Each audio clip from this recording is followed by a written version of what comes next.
Guys, I want to start this week with a fundamental question I'm sure you ask yourself on a regular basis. And I've heard that so many times. And it's good to talk about that.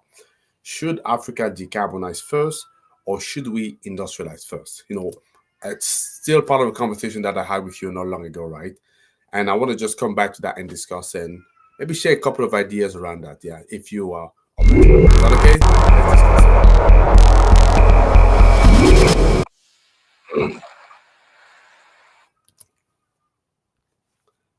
Hey everybody, how you doing? I'm Tony, the founder here of Renewables in Africa. What we do, very simple, raise awareness about renewable energy and sustainability.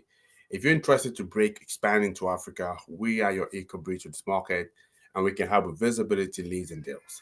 Or if you're looking to decarbonize, we again are your eco bridge to a sustainable pathway, and we can help with carbon footprint assessment, but also carbon reduction strategy. So reach out to us, be more than happy to talk to you about that. So I asked about our questions.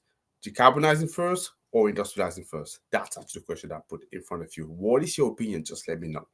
But it's fair to say that this is actually a very controversial topic, right? But here is what I know. So the continent is home to 18% of the global population. And it contributes to about 4% of global greenhouse gas emission. And African countries are still being asked to accelerate their climate commitment. So I can't deny it. That's actually what's happening. But without the infrastructure, finance, or industrial base, so that the wealthier nation or healthier nation have, and they built decade ago, it may be a little bit tricky.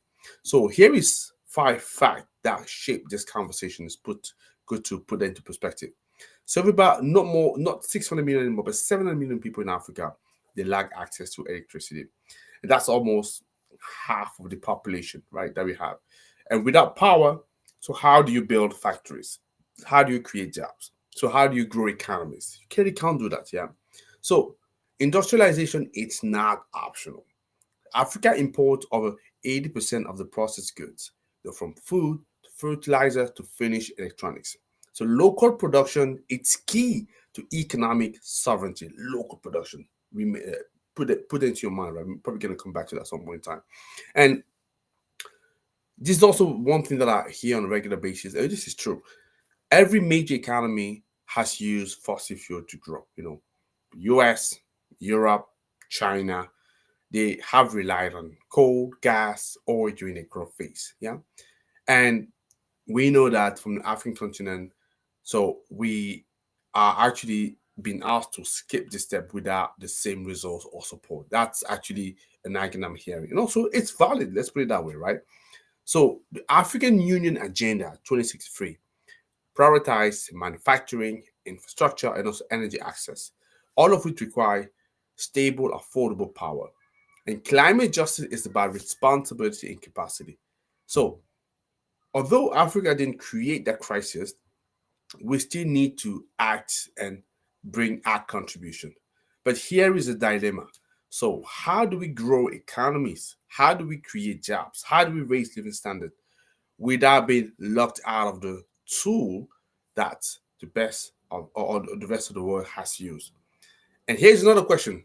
So looking at the tool that we have now that are available, should we exactly need to use the exact same tool that they've used, or is that a way to fast track it?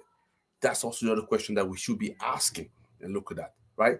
Because we're not just talking about carbon, but we're talking about choice. We're talking about equity. We're talking about obviously right to develop. We're talking about way to obviously improve or better the path that we're going to be choosing.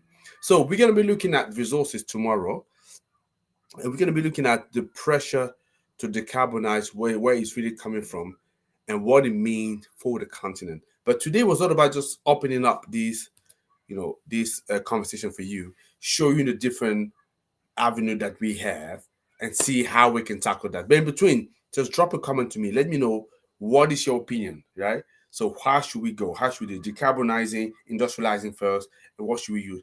Fossil fuel, renewables, what is your opinion? It's important to get to know that. But in between, let me leave you there. Subscribe, comment, share people that you know, and I look forward to talking to you tomorrow. Take care, guys.